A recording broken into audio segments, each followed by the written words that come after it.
오늘 이 아침에 함께 나누실 하나님의 말씀 누가복음 7장 36절로 50절 마지막 절까지입니다.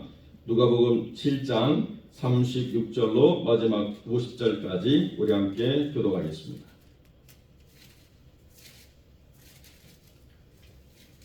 제가 먼저 36절 말씀 봉독합니다. 한 바리새인이 예수께 자기와 함께 잡수시기를 청하니 이에 바리새인의 집에 들어가 앉으셨을 때에 그 동네에 죄를 지은 한 여자가 있어 예수께서 바리새인의 집에 앉아 계시는 걸 알고 나는 떡밥을 가지고 와서 예수의 뒤로 그 발 곁에 서서 울며 눈물로 그 발을 적시고 자기 머리털로 닦고 그 발에 입 맞추고 향유를 부으니 예수를 청한 바리새인이 그것을 보고 마음에 이르되 이 사람이 만일 선지자라면 자기를 만지는 이 여자가 누구며 어떠한 자 곧 죄인인 줄을 알았으리라 하거든.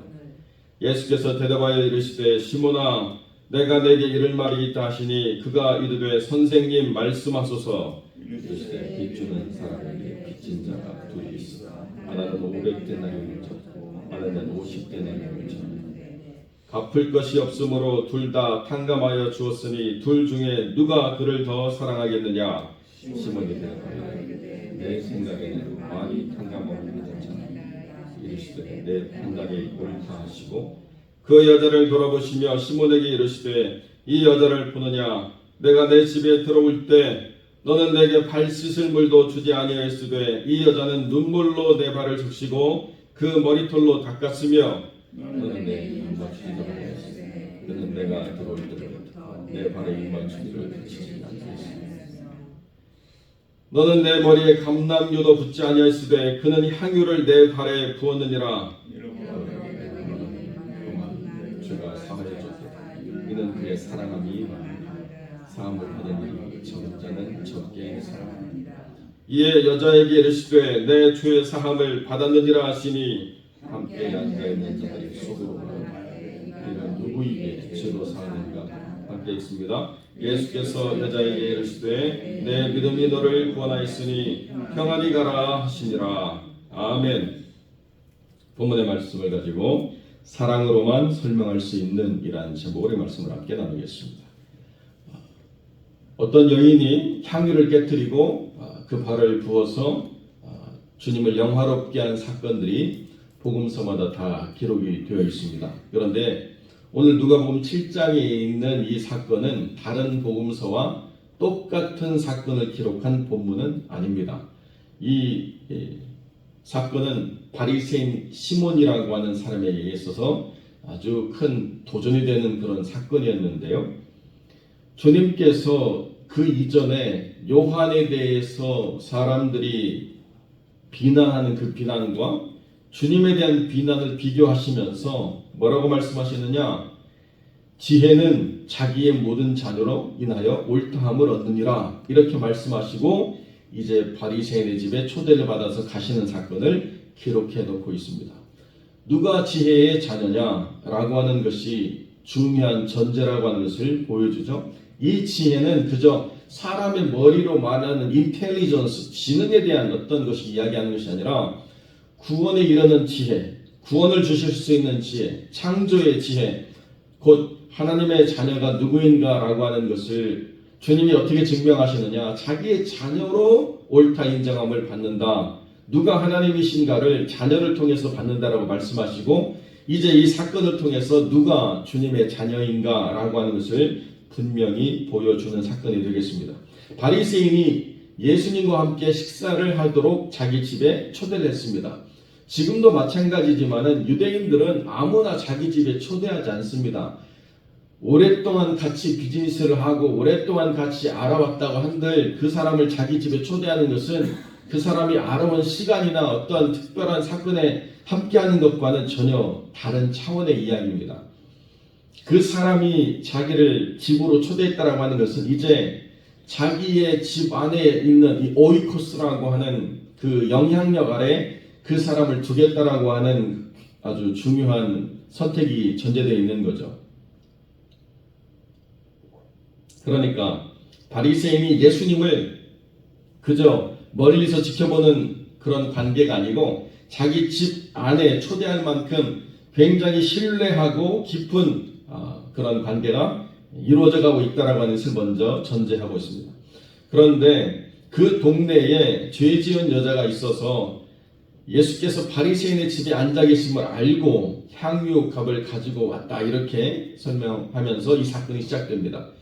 그 동네에 죄를 지은 여자가 있다라고 하는 것은 부도덕한 삶을 가지고 삶을 살아갈 수밖에 없었던 여인이라는 것을 성경이 전제하고 있습니다.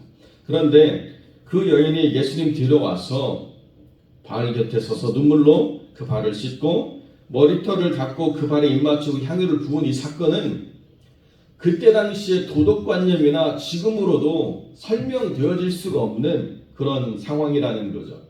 그 여인이 예수님의 뒤에 섰을 때에 그때 유대의 식사 예법은 저희가 앉는 것처럼 두 다리를 포개고 앉는 것이 아니고 다리를 비스듬히 놓고 약간 기울인 상태에서 쿠션을 한쪽에 놓고 바른, 우리가 생각하는 바른 이 정자세가 아니고 옛날 어르신들 입장에서는 굉장히 경우 없이 발을 쭉 옆으로 펴고 한쪽으로 이렇게 기대고 하나씩 빵을 집어먹는 그런 모습이 그때 당시의 식사의 관습이었습니다.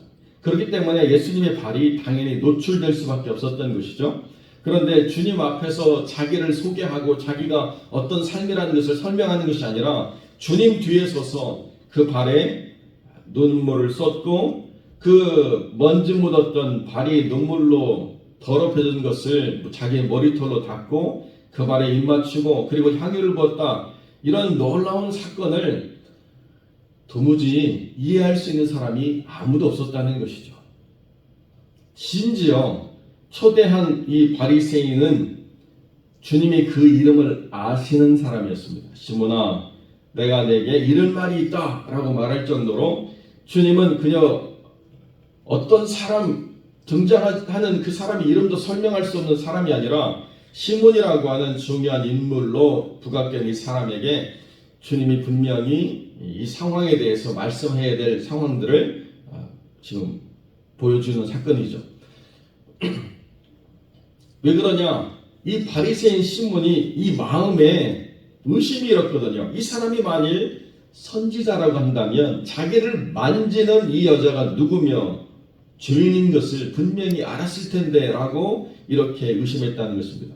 여기 선지자라고 하는 것과 뒤에 선생님이라고 하는 것 사이에 엄청난 권위의 두 가지를 지금 다 부여하고 있는 것입니다. 이 시몬이라고 하는 것은, 선지자라고 하는 것은 구약의 전통에서 하나님의 영이 임함으로 말미암아 굉장히 깊이 있는 믿음의 사람이라는 것을 전제하는 것과, 여기 선생님이라고 하는 이 디다스칼레라고 하는 이 단어는 바리새인들이 높일 수 있는 최고로 명예로운 지도자의 호칭을 지금 선생님이다 이렇게 표현해 놓고 있습니다. 이 디다스칼레라는 것은 아무나 받을 수 있는 이야기가 아닙니다. 랍비라고 하는 이야기는 그 동네에서 말씀 가르치는 정도라면 이 디다스칼레라고 하는 것은 바리새인들 가운데서도 그 바리새인들 위에서 말씀을 가르칠 수 있는 권위자, 이런 정도의 수준으로 지금 예수님을 고백하고 있다는 것입니다. 구약의 전통에서도 존경받을 하나님의 사람인과 동시에 바리새인이라고 하는 중간계에 형성된 특별한 계층들이 그 지식을 논하고 지혜를 논하고 말씀을 논하면서 삶의 거룩을 추구하는 그 사람들 가운데서 최고의 권위를 가지고 있는 이러한 분이라고 주님을 고백하면서도 여전히 뭐가 없느냐? 구원으로 인도함을 받을 지혜가 없다는 것입니다. 그래서 주님이 빚진 자의 비유를 가지고 말씀을 하시죠. 하나는 500데나리온을 빚졌고 하나는 50데나리온을 빚졌다. 그런데 둘 다 조건은 갚을 수 있는 상황이 아니었다. 그러므로 빚을 주는 사람이 탕감해 주었는데 둘 중에 누가 더 그를 사랑하겠느냐라고 질문을 했습니다. 유다의 전통에 따르면 빚 주는 사람은 자기 동족에게는 이자를 붙이지 못하도록 되어 있습니다. 그것이 유대의 율법이죠. 그러니까 500데나리온을 빚졌으면 이자는 필요 없고 500데나리온만 갚으면 됩니다. 50데나리온을 빚졌으면 이자는 필요 없고 똑같이 50데나리온만 갚으면 되죠. 그런데 문제는 갚을 수 있는 능력이 없다는 것입니다. 한 데나리온은 노동자의 하루 품삯입니다. 그러니까 50일을 아무것도 지출하지 못하고 이것을 붙잡고 있어야만 50일이 지난 후에 갚을 수 있는 능력이 된다는 것이죠. 반면에 500일 동안 아무것도 못하고 이 돈을 가지고 있다가 갚아야 되는 삶이라고 한다면 더 힘들고 어려운 삶의 시간들을 보내고 있다는 것을 우리가 분명히 아는 거죠. 그러나 어떤 형편이든지 지금 갚을 수 있는 능력이 안 된다는 것은 동일한데 주님께서 질문하세요. 누가 더 사랑하겠느냐? 내 생각에는 탕감을 많이 받은 사람이 더 사랑하겠습니다라고 분명히 이야기하는 거죠. 이것이 나의 빚된 상황에 대한 인식의 차이라는 것입니다. 나는 그렇게 많은 죄를 짓지 않았기 때문에 내가 뭐 그렇게 주 앞에 나와서 날마다 회개하고 부르짖고 용서를 간구하고 주님의 도우심이 없으면 못 삽니다라고 이야기할 만큼의 그런 절박함이 내게 무슨 필요가 있는가 자각하고 돌이키지 못한 채 살아가는 삶이 있는가 하면 어떤 사람은 정말 주님 앞에 나오는 것이 두렵고 떨림이지만은 그럼에도 불구하고 하나님 앞에 나와서 긍휼을 구하는 이 삶을 살아가는 삶이 어떤 차이가 있는가는 우리가 명확하게 알게 된다는 거죠. 그리고 난 다음에 주님이 구체적으로 이제 하나씩 확인시켜 줍니다. 그 여자는 어떤 일을 행했는데 너는 어떻게 행했는가를 1대1로 비교를 하시는 거죠. 내가 집에 들어올 때 너는 발 씻을 물도 주지 않았다. 이것은 손님을 접대하는 예의라고 하는 것이 갖춰지지 않은 상태입니다. 디다스칼레라고 부르는 그 호칭만 있었을 뿐이지 정말 주님을 잘 모시려고 하는 준비는 별로 잘 되어 있지 않았다는 거죠. 그리고 입 맞추지도 않고 머리에 감람류 붓는 것도 행하지 않았는데 이 여인은 눈물로 내 발을 적시고 머리털로 닦고 내 발에 입 맞추고 향유를 내 발에 부었다라고 하는 것은 얼마나 큰 차이가 있는가를 우리가 자각하게 되는 사건 아니겠는가라고 주님이 하나씩 지적해 주신다는 것입니다. 이것이 바리새인은 무디고 이 여자는 정말 예민한 사람이기 때문에 이런 사건이 일어난 것이 아니고요. 여전히 우리가 살아가는 이 삶에도 주 앞에 나와서 우리가 얼마나 죄인이고 우리가 얼마나 예수 그리스도의 보혈의 공로가 없으면 살아갈 수 없는 존재인가를 깊이 깨닫지 못하는 삶의 현장이 드러내고 있는 모습 그 자체라는 것입니다. 바리새인 시몬과 예수님은 서로를 높이는 그리고 서로를 안다라고 말하는 관계에 있습니다. 그러나 주님을 향한 깊이가 얼마나 얕은가를 보여주는 모습들로 가득 차 있는 것이죠. 눈에 보이는 예수님의 그 육신의 모습을 그가 보면서도 어떻게 주님께 나아가야 되는 것을 알지 못하는 이 무지는 어디로부터 오는 것인가? 주님의 사랑을 깨닫지 못하기 때문에 오는 것입니다.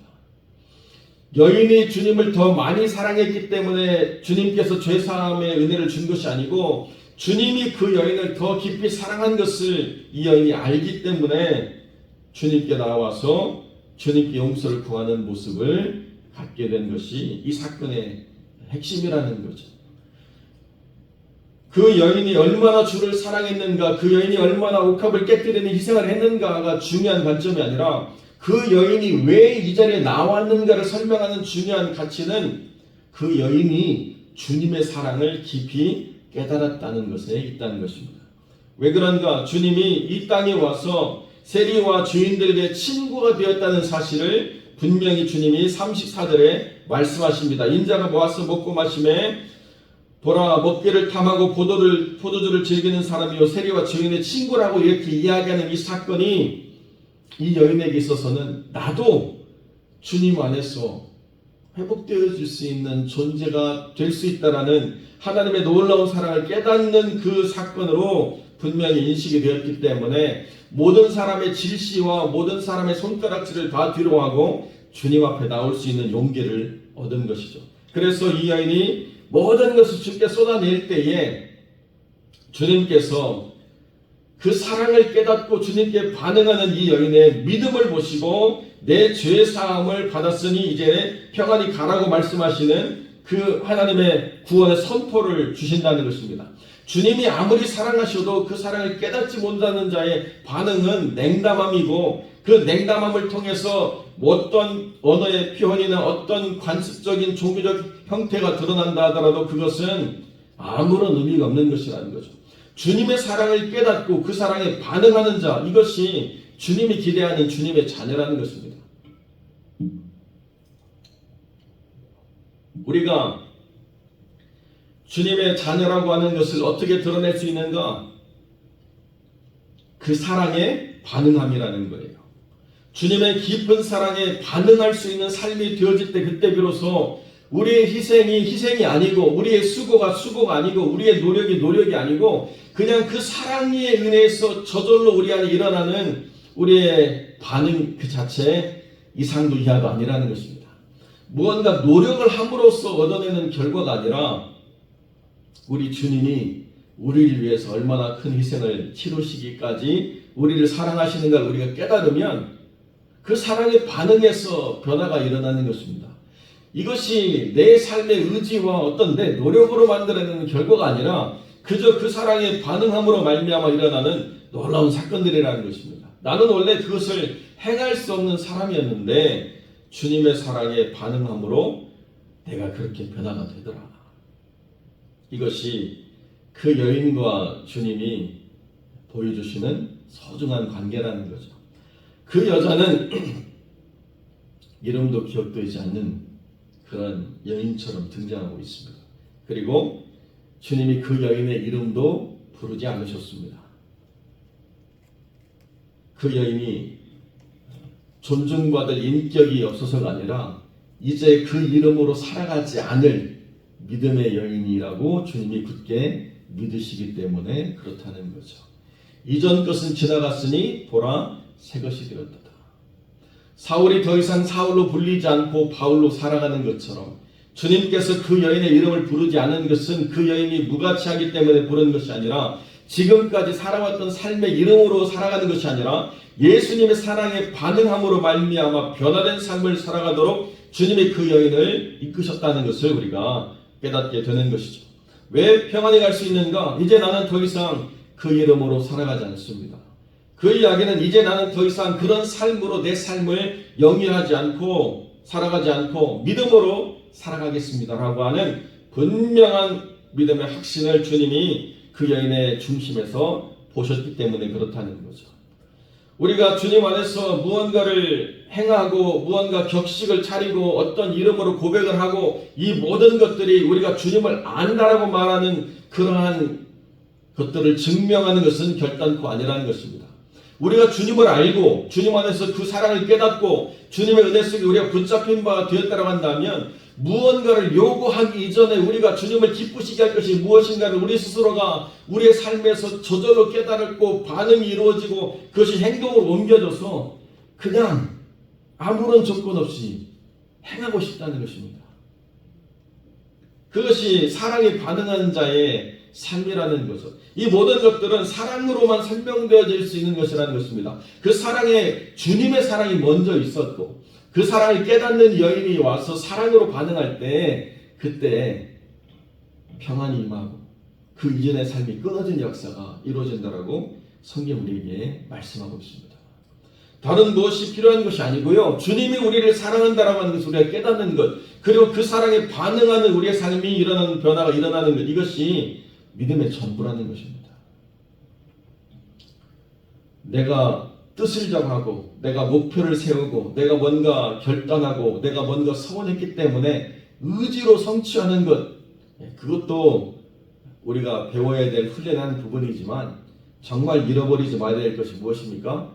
에베소 교회에 주님이 첫 교회로서 칭찬도 주셨지만 그 7교회에 무엇을 잃어버렸다고요? 처음 사랑을 잃어버린 것을 주님이 책망하셨습니다. 너는 믿음에 분명히 섰지만 처음 사랑을 잃어버렸다. 다시 회복해라. 이것이 정말에 있는 교회의 첫 번째 주시는 메시지. 바로 그것이 오늘 우리가 기억해야 될 말씀이라는 거죠. 무엇을 잘했느냐, 무엇을 얼마나 열심히 했느냐, 무엇을 얼마나 대단히 했느냐, 수많은 사람들에게 과시할 만한 무엇이 있느냐, 이게 아니고 주님을 만났던 처음 사랑이 아직도 내 삶에 있느냐라고 하는 것을 주님이 다시 물으신다는 거죠. 요즘 우스갯소리로 그런 얘기 하지 않습니까? 아직도 아내를 보면 심장이 쿵덕쿵덕 뜁니까? 그러면 부정맥이래요. 병원 가야 되는데요. 사람의 사랑은 한계가 있습니다. 그런데요, 주님이 우리에게 무한한 사랑을 베푸시면 우리의 상황과 형편과 조건이 무엇이든지, 우리가 어떤 삶을 살아왔든지 주님의 사랑에 반응하는 우리의 삶이 만들어내는 변화는 우리의 힘과 지혜와 능력으로 되어지는 것이 결단코 아닌 온전한 변화를 주님이 드러내 보여주시도록 우리를 이끄신다. 그렇기 때문에 우리의 삶이 주님에 반응하는 사랑으로만 설명되어질 수 있을 때, 그때 주님의 자녀로 인하여 지혜가 누구인가를 설명하는 이 역사가 이루어진다는 것, 이것이 오늘 우리가 가져야 될 삶의 자세요, 기본이라는 것 다시 기억하시고, 주님의 사랑에 반응하는 우리의 삶으로 이전의 모든 것들이 지나가고 믿음으로 살아내는 삶의 역사로 부유한 하나님의 사람들이 되시기를 우리 주님의 이름으로 간절히 축원드립니다.